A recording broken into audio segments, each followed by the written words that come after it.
All right, let's dive into something you see in temples and homes all over the world, that physical act of worshiping the Buddha.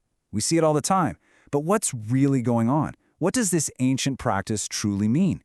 Let's unpack that together. I mean, it's a simple question, right? Why bow to a statue? To someone just looking in, it might seem like a straightforward plea for help or maybe just a tradition. But what our source material tells us is that there's a much deeper journey happening here, one that goes way beyond just asking for a favor. Before we get into the specifics of Buddhist practice, it's worth remembering that this kind of worship is a fundamentally human thing.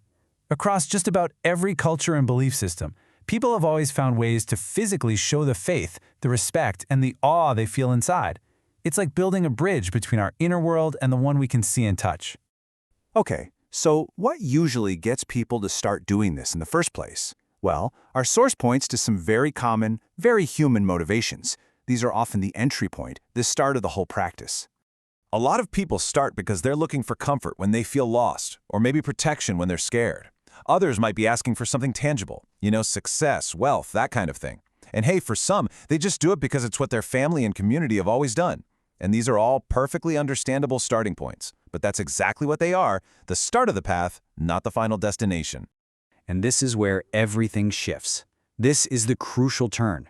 To really get the true meaning, we have to completely change our perspective, from looking outward for help to turning inward for real change. So this brings us to a really key distinction. Is bowing about getting something from the Buddha, or is it about becoming something like the Buddha? The real meaning, the deep meaning, is all about that second idea. It's a process of internal transformation. And this transformation isn't just some vague, fuzzy feeling. It's actually a structured path. The source breaks it all down into a really clear 4-step inner journey. So let's walk through it. So here they are, the 4 pillars: faith and respect, then gratitude, then self-reflection, and finally, following the path. You can see how each step builds on the one before it, taking us deeper and deeper into the practice. First up is faith and respect. And look, this isn't about blind faith. It's a deep, pure respect for the Buddha, as an incredible example. Admiring his moral conduct, his lifestyle, his speech. It's a kind of respect that isn't asking for anything at all in return. And out of that deep respect, gratitude naturally grows. This is a profound sense of thankfulness for the path the Buddha showed everyone, a way to end suffering, a way to find safety from the disasters of our own minds, and for this timeless wisdom he offered that still guides people today. Now this third step is where the perspective really flips.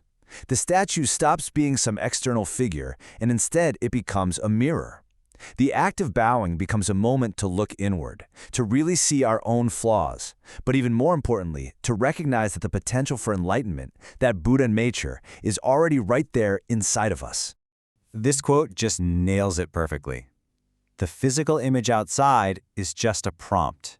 It's a reminder to turn your attention inward and find that same calm, clear, compassionate mind, the Buddha mind, within yourself. And this brings us to the final and maybe the most critical step of all. Because admiring the Buddha and reflecting on our own inner nature, well, that's absolutely essential, but it's not the end goal. Just having reverence by itself is incomplete. So the final step is all about action. Real worship ultimately leads to emulation. It's about taking all that inspiration and actively walking the path the Buddha laid out, practicing mindfulness, developing compassion, cultivating wisdom in our own day-to-day lives. It's about doing the work. So when you put all 4 of these steps together, what you see is a complete transformation. It starts with a simple outward gesture of respect and ends with a complete internal rewiring of your life. This powerful line really captures the whole journey, doesn't it? The separation between the person worshiping and the one being worshipped, it starts to dissolve. By actually following the path, you begin to embody the very qualities you admire. You don't just worship the Buddha, you start to become the Buddha. And that leaves us with a pretty big idea to think about. What if the whole point of worship isn't to get something, but to become something? That completely reframes the concept. It shifts it from being a transaction to a transformation. It's not about asking for a better life. It's about building one, step by step, following this ancient and profound blueprint.